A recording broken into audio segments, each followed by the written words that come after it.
ikut yang bertualang nang Brebes.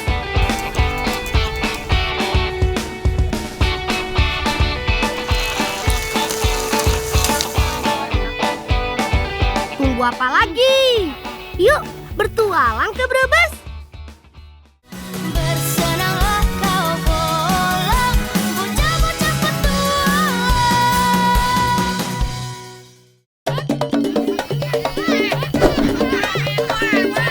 Hei!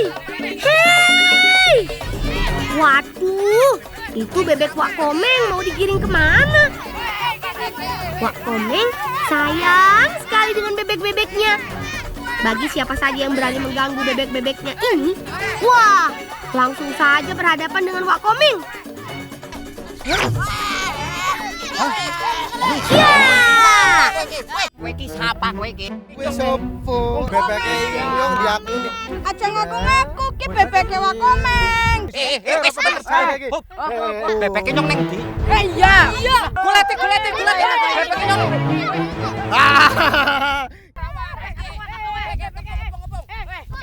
Satu, dua, tubruk! Ya, dapat! Kecanda. Sik. Apa? Siji, loro. Ah, ini ana loro. Lah sing icin piye? Lah cindeng Siji maning ki. Iya.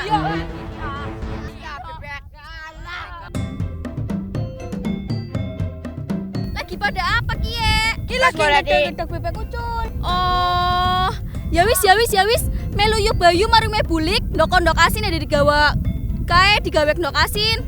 Oh, ya wis yo. Tapi iki dalane nggon kandang disit ya. Iya, Komeng. Tak ngejar sing siji. Iya. Wis mana? Yo. Semoga berhasil ya, Wak Komeng.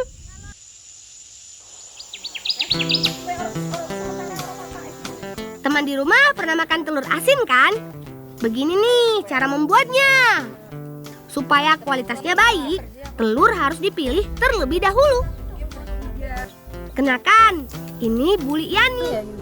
Beliau salah satu pembuat telur asin yang ada di desaku.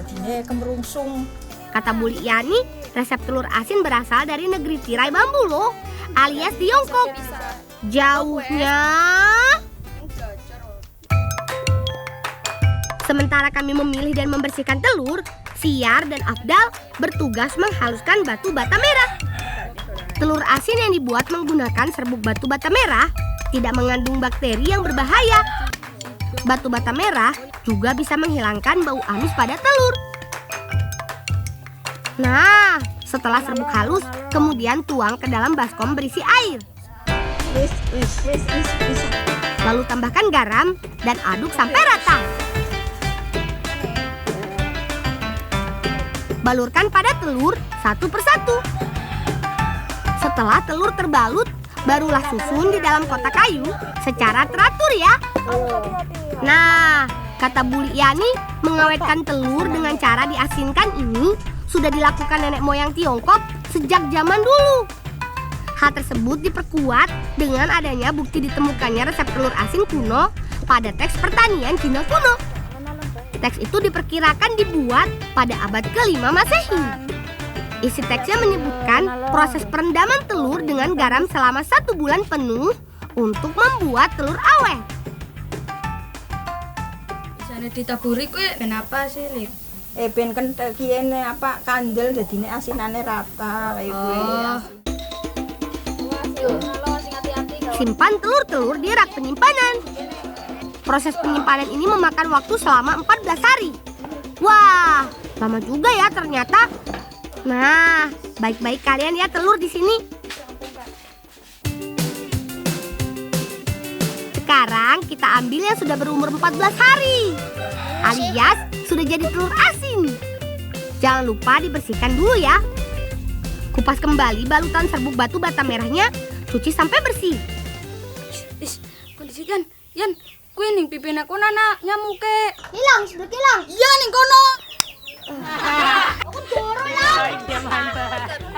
Wis Gen, mek maning aja kuyen mbek, ora praket-praket to. Korup. Bolang menilai nyamuk. Maaf Ian. Cuman bercanda kok, biar suasana lebih semangat.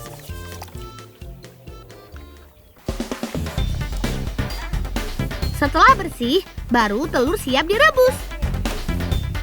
Dan tunggu sekitar 40 menit. Setelah matang, telur siap untuk diasap. Nah, proses ini juga yang membedakan dengan telur asin dari luar Brebes. Oh iya teman, kenapa Brebes terkenal dengan telur asinnya? Kata Bu Yani, di Indonesia telur asin dipercaya mulai berkembang sejak tahun 1950. Pasangan suami istri In Chiao dan Tan Polan Nio membuka usaha telur asin pertamanya di Brebes, Jawa Tengah. Begitu temanku.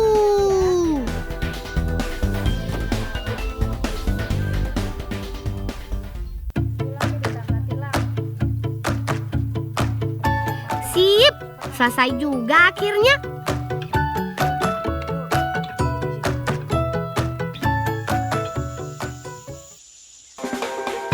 Teman, karena banyaknya bahan baku telur asin ini, banyak warga menemukan cara baru menikmati telur asin yang berbeda. Kali ini kami akan membuat telur asin sebagai pelengkap bahan kerupuk yang gak kalah enak. Assalamualaikum, Pak. Salam. Ken, dok, ke. Oh lah, beneran ke? Koceknya mana? Bareng-bareng mana? Bantuin. Ide kerupuk telur asin ini muncul karena saat pembuatan telur asin banyak telur yang pecah. Nah, jadilah ide memanfaatkan telur asin ini jadi kerupuk telur asin. Pisahkan putih dan kuning telurnya ya. Di, kon disi to. Ki kan pan nggo gawe kerupuk. Kon kan mau wis nyoba, pime sih.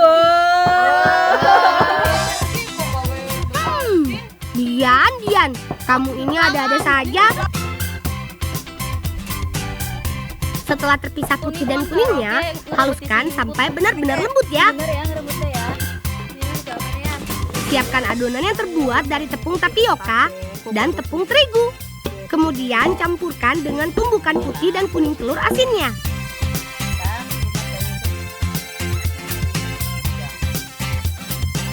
Bentuk adonan di atas daun pisang, lalu pipihkan. Disusul adonan kuning rasa kuning telur. Lalu gulung dengan daun pisang. Jadi kayak lontong ya. Gimana? Makin penasaran kan teman di rumah? Setelah terbungkus semua, siap deh untuk dikukus. Proses pengukusan ini memakan waktu kurang lebih 30 menit dengan api sedang.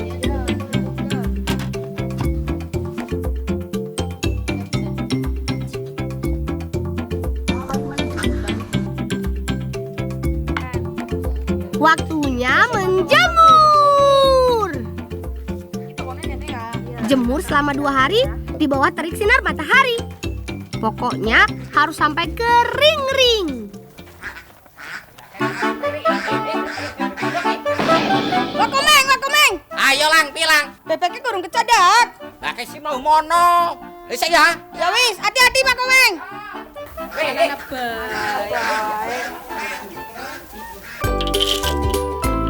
Kalau sudah dijemur, goreng kerupuk dalam minyak panas. Jangan lupa gunakan api sedang saja ya, agar kerupuk tidak bantat dan mudah gosong. Wih, jadi lucu ya warna dan bentuknya. Jadi mirip bunga.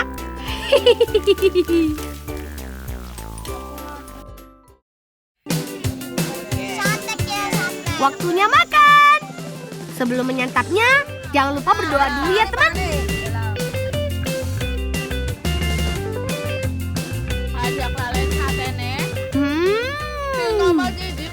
Rasa sate belengongnya pedas manis dipadukan dengan gurihnya kerupuk telur asin.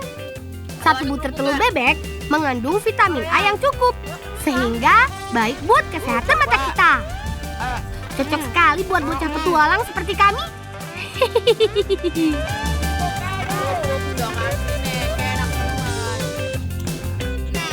Eits, saking enaknya sampai lupa deh memperkenalkan sate khas daerahku yang satu ini.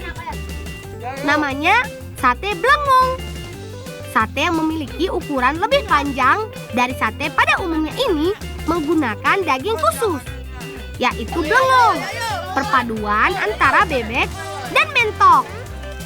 Daging belengong mirip dengan bebek yang memiliki serat, namun daging terasa lebih lembut saat dikunyah.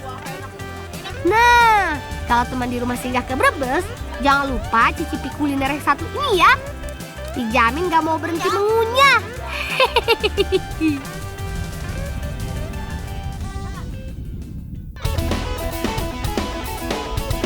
Asyik. Ayo lari teman. Kita mainkan layangan ini di tempat biasa. Di desaku, mulai anak-anak hingga orang dewasa menyukai bermain layang-layang besar seperti ini. Yihau! Kami namakan wawung karena layang-layang ini bisa berbunyi. Coba deh kalian dengarkan.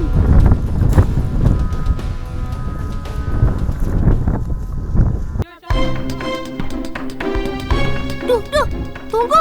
Itu layangan siapa ya? Kok mulai mendekati layanganku? Waduh, berbahaya ini. Wah, bisa tugel deh. Waduh, beneran putus kan? Layangan elah mana lang? Ayo teman-teman, kita kejar layangannya.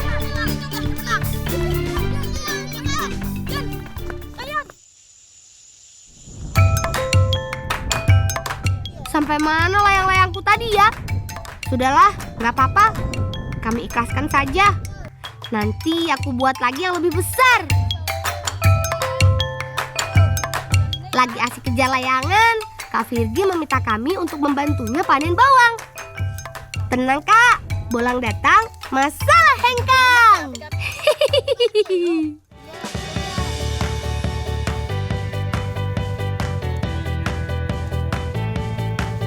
Brambang atau bawang merah yang tumbuh di tanah kami memiliki kualitas terbaik.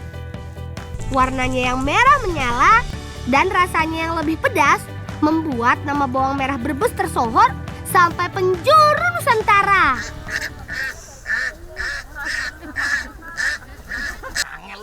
Wakobeng. Piye lang? Sing ngoyo-ngoyo bebek bae. Iya ki lang. Iki angel ora cekel-cekel iki. Mbok kan angel iki ah. Sip, setelah bawang terkumpul, siap deh untuk dibawa ke proses pengasapan. Ngalon. Bawang merah yang sudah diikat, selanjutnya susun rapi di atas rak bambu yang ada di atas loteng. Tempat pengasapan bawang seperti ini dalam bahasa Brebes disebut tarangan bawang. Dengan pengasapan, bawang jadi lebih awet dan lebih keras teman. Proses pengasapan ini berlangsung selama 2 bulan. Setelah 2 bulan, bibit bawang bisa bertahan selama 8 bulan. Sip, baik-baik ya bawang. Semoga kelak kalian menjadi bibit yang berguna bagi para petani. Lanjut.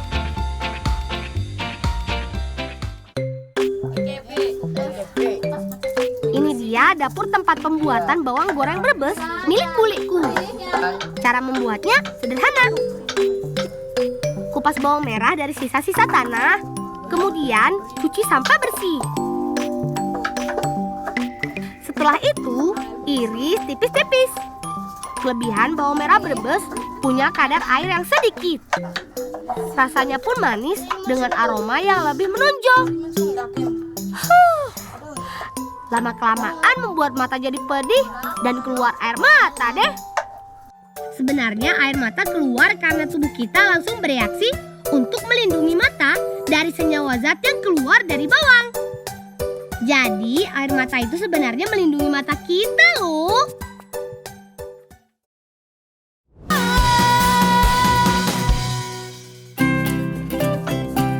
Campur irisan bawang merah dengan tepung terigu dan sedikit tepung maizena.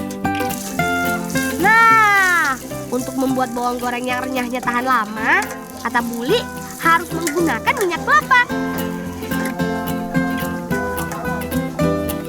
Segera angkat bawang merah, begitu warnanya sudah keemasan. lalu tiriskan. Asik, goyang terus dah. Oh iya teman, kata Buli, jangan menunggu sampai bawang menjadi coklat.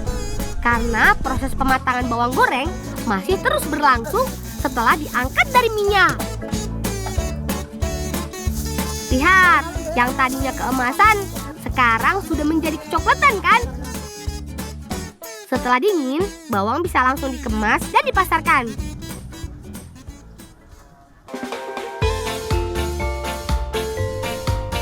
Sekarang waktunya membuat kue bawang khas Brebes. Bahan utamanya sudah pasti bawang merah goreng. Ada juga tepung, gula pasir, dan garam. Haluskan bawang goreng yang kita buat tadi teman. Nantinya bawang goreng halus ini akan kami jadikan isian kue. Biasanya sih ibu-ibu di kampungku membuat kue ini dan menyajikannya saat hari raya atau musim panen bawang merah tiba.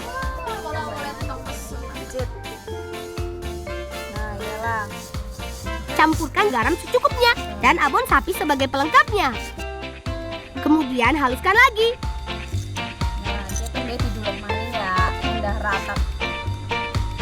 Sekarang kita buat adonannya yuk. Campurkan tepung terigu, tepung maizena, dan juga gula. Aduk sampai rata, kemudian tambahkan kuning telur. Buat adonan sampai kalis.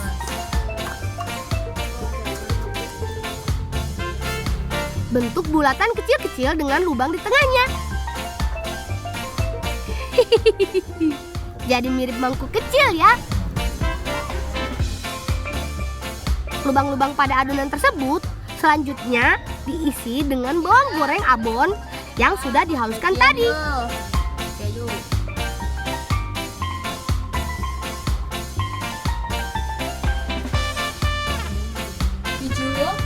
Siap dipanggang Bi. Masukkan kue ke dalam pemanggang tradisional. Pasir ini yang nantinya akan menghantarkan panas sehingga kue matang tapi nggak cepat gosong. Tunggu sekitar 15 menit sampai matang.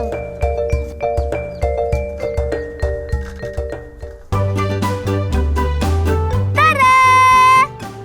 Kue bawang khas Brebes.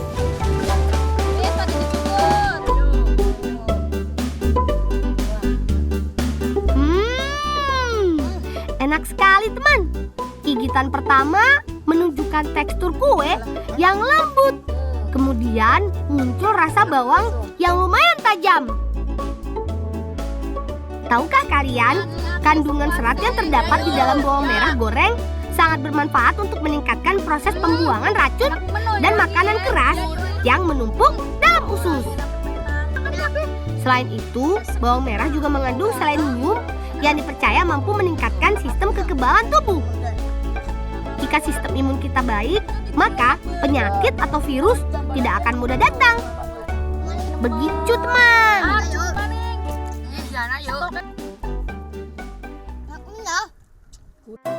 Minggat-minggat baik ya. Rasa minggat-minggat mana? Cukur kali. Cukur wangan. Wah Komeng, bebeknya kecadak. Welang. Lah, iya canda. Lah, nguber-nguber anak mrene. Ayo wis mene Wah Komeng. Yang naster ke, naster bawang. Oh ya. Warna-warni. Syukurlah, akhirnya ketangkep juga bebeknya ya Wak. Untuk pengobat lelah, makan yang banyak ya Wak. Enak, Bang.